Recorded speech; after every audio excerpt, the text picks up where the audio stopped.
Exaltamos o Senhor, porque o teu nome ele é santo, o teu nome é poderoso e o teu nome é bendito. Eu quero pedir ao Senhor, em nome de Jesus, receba, Senhor, diante da tua presença, os dízimos e oferta dos teus filhos, Senhor, da tua igreja. Nós consagramos ao Senhor, apresentamos diante do Senhor, pedimos ao Senhor que possa repreender o devorador, o destruidor, o portador e o migrador. Que nenhuma sorte do mal venha querer, Senhor meu Deus, ó Pai, afetar as finanças dos teus filhos, da tua igreja, mas que eles sejam próximos, sejam abundantes na tua presença, e que teu nome seja glorificado pelas bênçãos derramadas, meu Deus, ó Pai querido, sobre a vida de cada um. Nós te glorificamos porque tu és o nosso Deus e te exaltamos porque tu és o nosso Senhor. Em nome de Jesus. Amém. Podemos assentar, irmãos. Deus abençoe a todos. Meus irmãos, hoje é a 7ª casa. Nós falamos nessas semanas, sobre as 7 casas que Jesus entrou. E hoje nós falaremos sobre a 7ª. Porém, eu não sei se os irmãos estão bons de memória. Vamos tentar lembrar das 7 casas que foram faladas durante esse período. A primeira casa foi a casa do casamento de Caná. A segunda casa foi na casa de Pedro. O que Jesus fez na casa de Pedro? Quem lembra? Curou a sogra de Pedro. A terceira casa foi a casa onde estavam os discípulos. Lá tinha um homem chamado Tomé. O que ele pede para Jesus? Que tocasse aonde? Em seu lado, em suas mãos. A quarta casa foi a casa de Zaqueu. E quando ele entra na casa de Zaqueu, ele fala uma frase célebre, que ele diz o quê? Quem lembra? Hoje veio salvação a esta casa. A quinta casa foi a casa de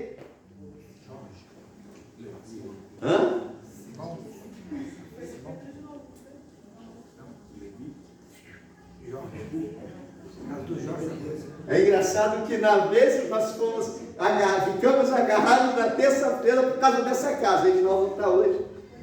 Foi a casa de Jairo. A casa de Jairo. A sexta casa foi a casa foi na semana passada, essa é mais fácil. A casa de semana passada, aí não precisa nem de remédio. Essa é fácil. Meu Deus, eu vou voltar para essa casa. A casa de vai pregar aqui domingo. Ele vai sair de lá para pregar aqui domingo. Levi, ele vai vir especialmente para pregar aqui. Preguei sobre a casa dele, ele lembrou lá e falou: pregou sobre a casa, eu prego aí então. Então ele vai vir pregar aqui domingo. Bênção de Deus. E hoje nós vamos falar de uma casa que Jesus entrou por um motivo totalmente diferente de tudo aquilo que nós aprendemos. Nós vamos entrar num texto que aparentemente os irmãos vão falar assim: pastor, aonde o senhor quer chegar nessa casa que Jesus entrou? E eu quero que você preste muita atenção pela mensagem que está contida aqui. De repente vai ser uma mensagem diferente de todas aquelas que foram pregadas, porque existe um texto e existe um contexto a qual a gente vai aplicar mediante a esta casa. Está contida em Mateus capítulo 26, a partir do versículo 57. Mateus capítulo 26, a partir do versículo 57. Nós estaremos lendo até o versículo 64. Eu quero que você preste bastante atenção na lição. Vai ser uma casa que está num contexto totalmente diferente daquilo que foi pregado aqui. Se você encontrou, por gentileza, diga amém. Amém. Diz assim, Mateus, capítulo 26, a partir do 57. E os que prenderam Jesus, o conduziram à casa do sumo sacerdote Caifás. Repetindo, e os que prenderam Jesus, o conduziram para cá. De quem? Do sumo sacerdote Caifás, onde os escribas e anciões estavam reunidos. E Pedro seguiu de longe até ao pátio do sumo sacerdote, e entrando, assentou-se entre os criados para ver o fim. Ora, os príncipes dos sacerdotes e os anciões e todo o conselho buscavam falso testemunho contra Jesus, para poderem dar-lhe a morte. E não o achavam, apesar de se apresentarem muitas testemunhas falsas. Mas, por fim, chegaram duas e disseram: este disse: eu posso derribar o templo de Deus e reedificá-lo em 3 dias. E levantando-se o sumo sacerdote, lhe disse-lhe: não respondes coisas alguma? O que estes depõem contra ti? E Jesus, porém, guardava silêncio. Insistindo o sumo sacerdote, disse: conjuro-te pelo Deus vivo, que nos diga se tu és Cristo, o Filho de Deus. Disse-lhe Jesus: tu disseste. Digo-vos, porém, que vereis em breve o Filho do Homem assentado à direita do Todo-Poderoso e vindo sobre as nuvens do céu.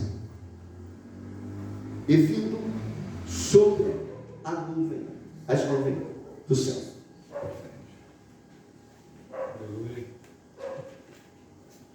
O sistema político e religioso da época estava totalmente incomodado,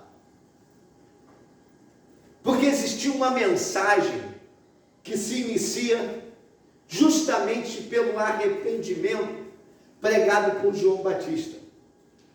E quando João Batista inicia pregando essa mensagem da chegada, da vinda, do renovo que mudaria o mundo, mudaria o sistema religioso, incomoda os maiorais. Nessa época, ao nascimento e a prontidão de Jesus para iniciar logo o seu ministério, logo após a apresentação pelaquele chamado João Batista, Jesus entra no cenário. E no cenário que Jesus entra, ele já entra fazendo menção daquilo que estava proposto para ele fazer. Nesta época, quem era o sumo sacerdote era um cidadão chamado Anás. E ele, já no início do ministério de Jesus, já começa a indagar, começa a colocar pessoas para que acompanhasse Jesus em todos os seus ensinamentos, em todos os seus milagres. E ele queria, de alguma forma, fazer com que Jesus fosse levado aos tribunais. Porém, quando chega no meado do ano 18, do 16 ao 18, Anás, ele, por um motivo que é desconhecido, nem os próprios historiadores conseguem identificar explicar o motivo, ele passa o sacerdócio para seu genro, Caifás. Diz aí sim, alguns, que mediante a passagem do sacerdócio para Caifás, existia uma pressão muito grande de Anás para que pudesse prender Jesus, que pudesse levar Jesus à morte.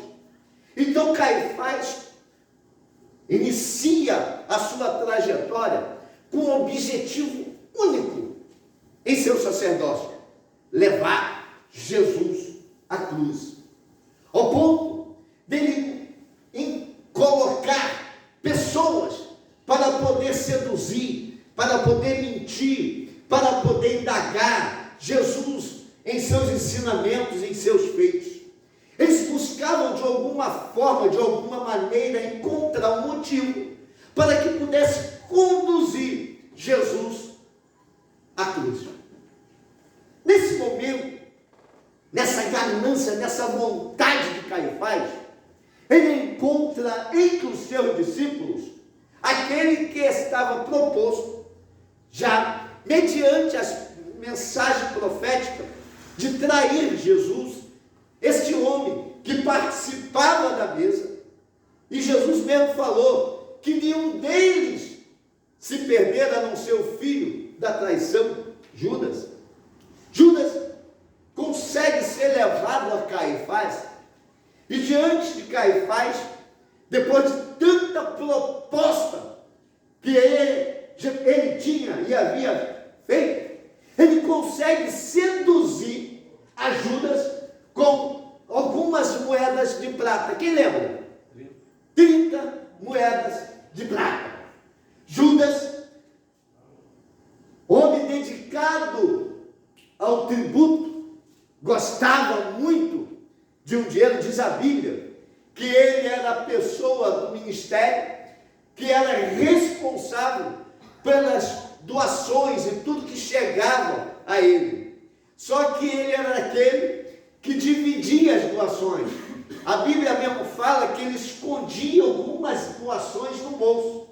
Então ele era uma pessoa já sensível a ser seduzido pelas moedas de prata.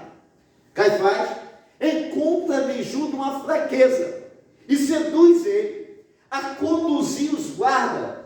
Quando as coisas começaram e ele produziu alguns falsos testemunhos para conduzir Jesus. Neste momento, Caifás já estava em sua casa e Jesus soube a orar. Logo após a oração da transfiguração, aonde Jesus pede a Deus que passasse dele o cálice, onde Jesus, por causa da agonia, sai dos seus poros gotas de sangue, e logo em seguida ele começa a marchar para sair. De repentemente ele dá de cara com Judas e os soldados, e o combinado era que a identificação que Judas deu aos soldados era que aquele que ele beijasse, esse era Jesus. Entendam que os guardas que agora vão buscar Jesus, eles não conheciam quem ele era. Eles precisavam ser que Judas o identificasse. Judas, porém, quando chega diante do Cristo, vocês já conhecem todo o trajeto, o beija no rosto. Jesus é preso, e automaticamente preso, todo mundo sabe que Pedro estava presente, corta a orelha do sumo sacerdote. A palavra é, ele cortou a orelha do, não era, muitas pessoas falam do soldado, não era soldado. Oi? Isso, ele era um centurião, ele era uma pessoa que estava diante de um processo de crescimento dentro da situação do Sinédrio, da religião em si. Ele estava na fila para chegar o sacerdócio, ao ponto dele ser, naquela hora, o representante para conduzir Jesus. Quando ele chega, a primeira coisa que Jesus nota, que existia um contexto ali, que esse homem que Jesus vê Pedro cortar a orelha dele, ele não poderia, em hipótese alguma, ter nenhum defeito, porque quem estava na fila para o sumo sacerdote, por exemplo, quando nós falamos de auxiliar, diácono, presbítero, ou naquela época, para você chegar ao sacerdote, você não poderia ter nenhuma mancha, nem nenhum defeito, mesmo sendo o quê? Físico. Quando ele perde a sua orelha, a primeira coisa que ele desespera, que ele estava saindo da fila para chegar ao sacerdócio. Jesus, por mais uma vez, ele, além de repreender Pedro, Jesus fala: vou te colocar na fila outra vez. Vai lá e coloca a orelha e cura a orelha do rapaz. Porém, ele continua com a sua missão. Caifás já não estava mais no Sinédrio. Caifás estava na sua casa. Para ele levar a ele primeiro ele tinha que demonstrar o seu troféu. Ele não leva Jesus direto à casa de Caifás. Primeiro ele vai mostrar o troféu a quem? Ao que iniciou, desejou prender Jesus. Ele leva primeiro à casa de Anás. Não era o sumo sacerdote, mas era o desejo. Não era mais o sumo, mas ele quem tentou. Então eles queriam apresentar o troféu. Após sair da casa de Anás, eles falam: agora sim, vamos conduzi-lo à casa de Caifás. Aqui começa a mensagem. Nesta casa, Jesus, ele não foi nesta casa. Jesus foi o quê? Conduzido. Jesus foi levado, preso, cativo. Quando ele chega na casa de Caifás, quando ele entra na casa de Caifás, já estava o circo armado.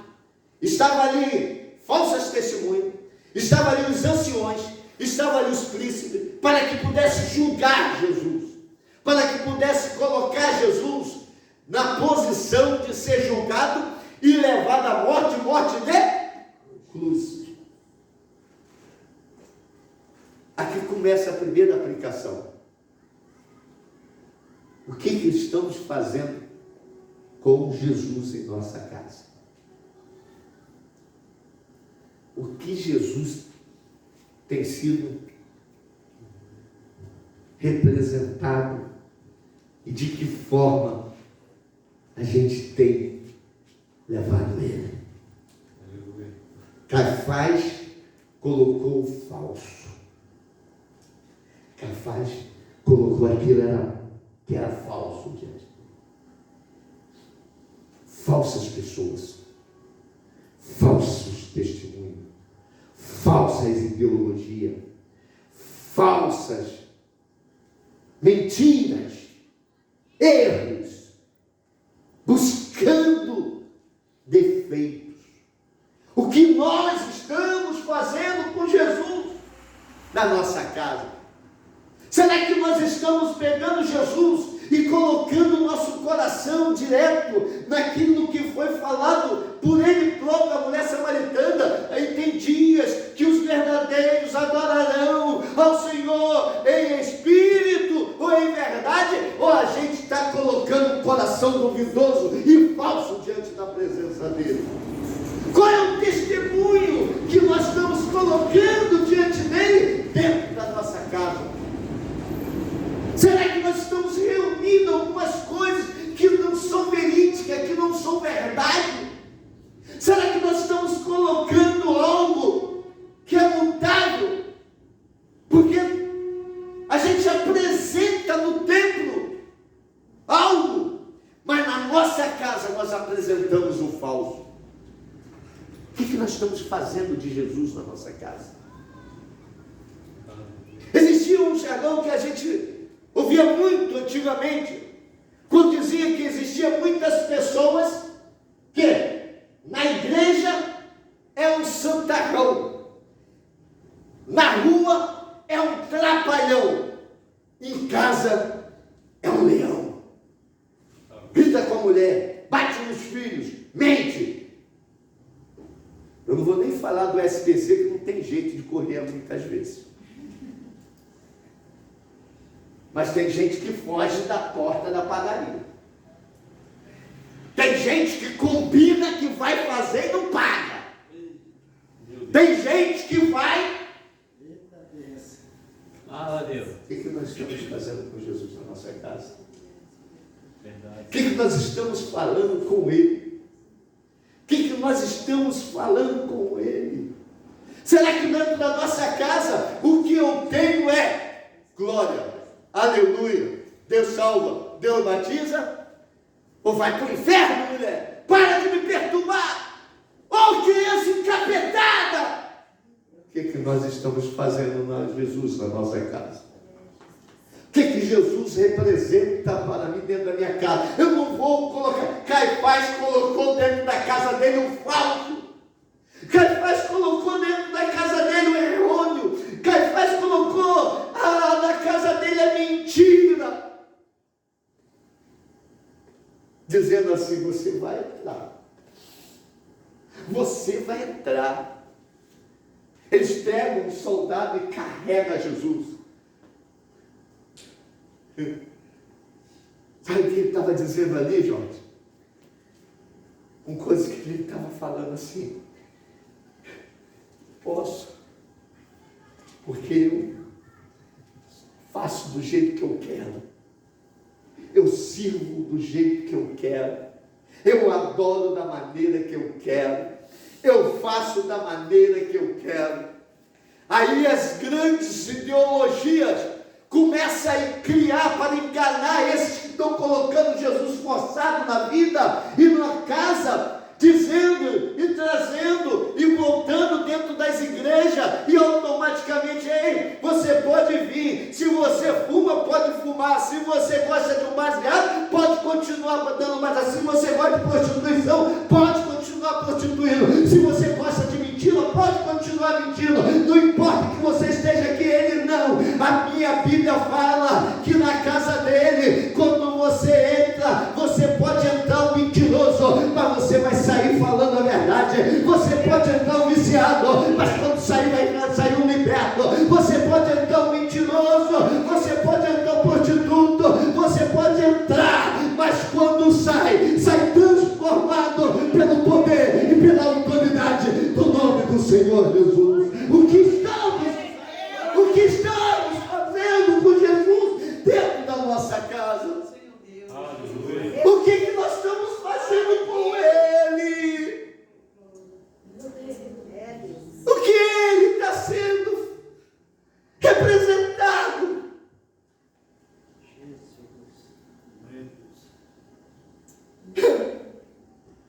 Aí o texto fala assim: e Jesus permanecia em silêncio. Senhor, está não me respondendo. A minha casa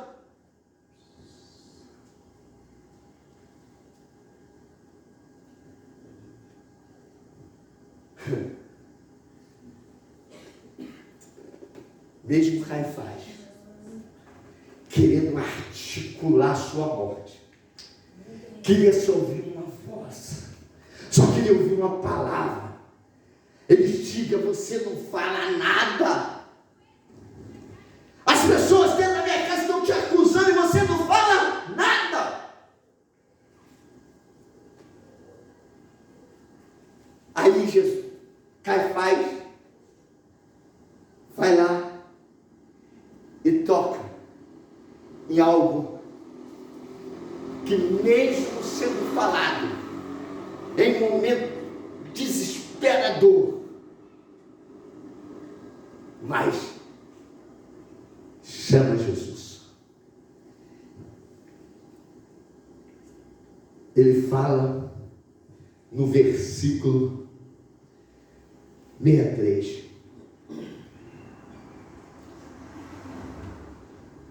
E Jesus, porém, guardava silêncio. E insistindo o sumo sacerdote, disse-lhe, como Jesus gosta de ouvir essa palavra, conjuro-te, em nome do Deus vivo, que nos digas se tu és o Cristo, o Filho de Deus.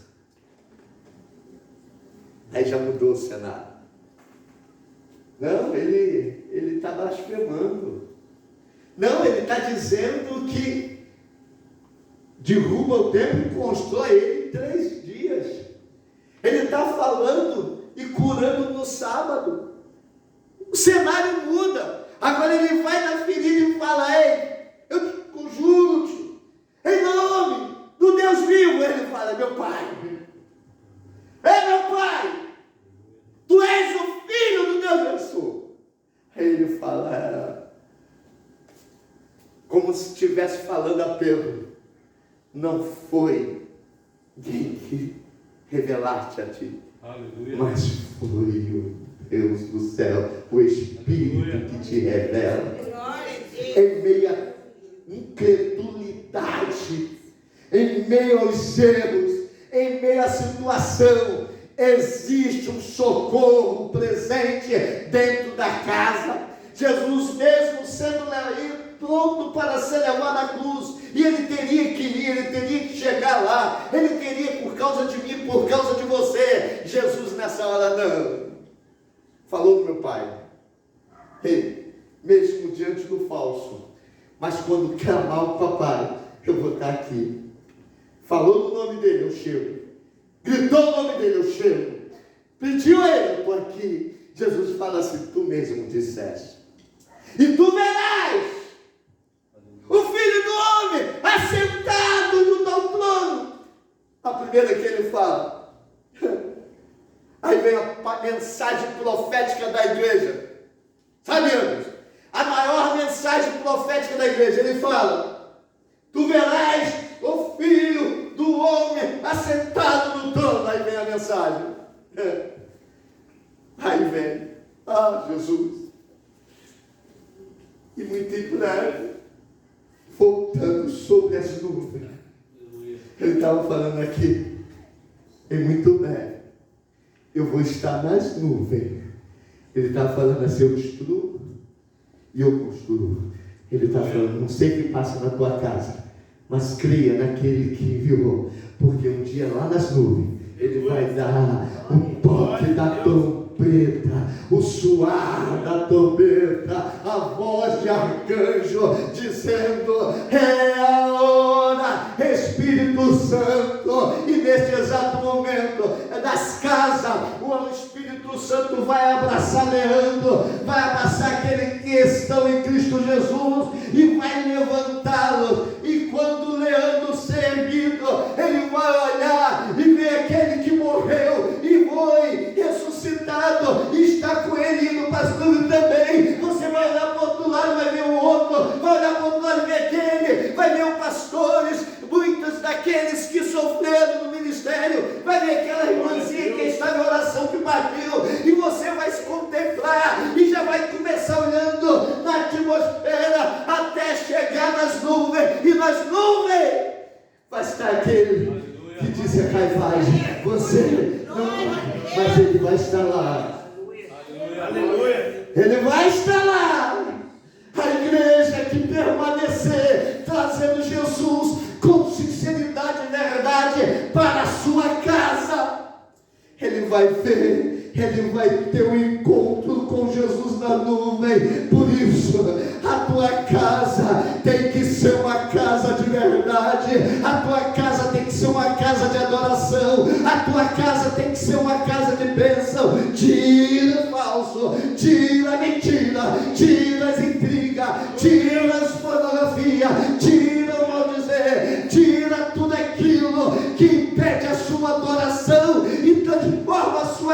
casa em um pedestal de bênção para a glória do nome do nosso Senhor e Salvador Jesus Cristo. A tua casa é bênção.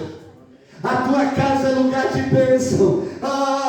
Caifás introduziu Jesus com o falso, mas essa igreja introduz Jesus com a verdade da adoração, é a verdade de servir e adorar ao Deus do céu e ao Deus da terra.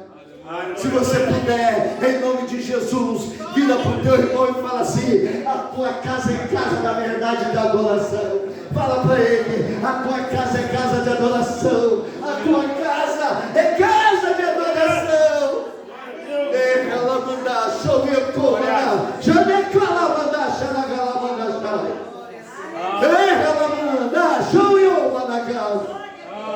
Oh, aleluia, aleluia, aleluia, aleluia. Queira se colocar de pé em nome de Jesus. Aleluia, aleluia, aleluia. A tua casa é casa de adoração.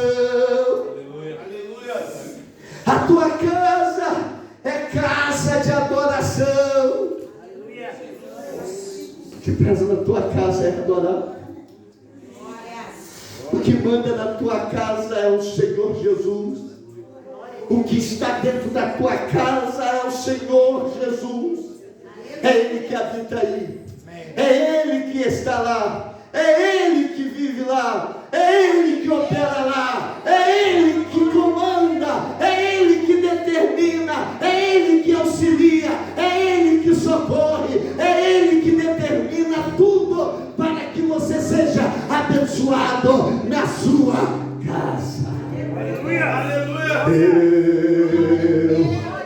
Deus, você pode adorar por alguns minutos ao Senhor na casa dele. Você pode adorar alguns minutos. Você pode adorar Ele alguns minutos na casa dele. Você pode adorar Ele. Você pode adorar por alguns minutos. Na sua casa, na sua casa. Não entra o falso, não entra mentira, não entra, só entra a adoração ao nome do nosso Deus.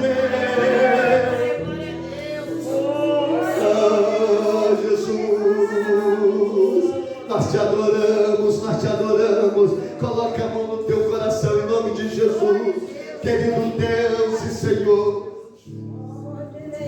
Nessa noite, ó Pai, nessa última casa pregada, que o poder e a glória do teu nome seja derramado na vida dos teus filhos. Comande, Senhor, determine a casa, cura a casa, muda a casa, mas que esta casa seja a casa de bênção e de adoração. Que esta casa seja uma casa transformada pela autoridade do teu nome, pela autoridade da tua palavra, pela autoridade de aquilo que o Senhor tem para nós. Oh Deus, nós queremos, Senhor.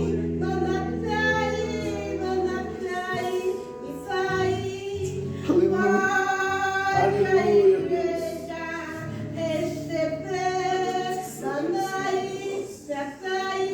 Coloca no teu coração.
nosso Senhor e Salvador Jesus e as doces comunhão do Espírito Santo seja com todos aqueles que amam e aguardam a vida do Senhor. E juntos pronunciamos, pedindo e adorando o nome dele. Não precisa parar, só continuar a adorar a glória do nome do Senhor.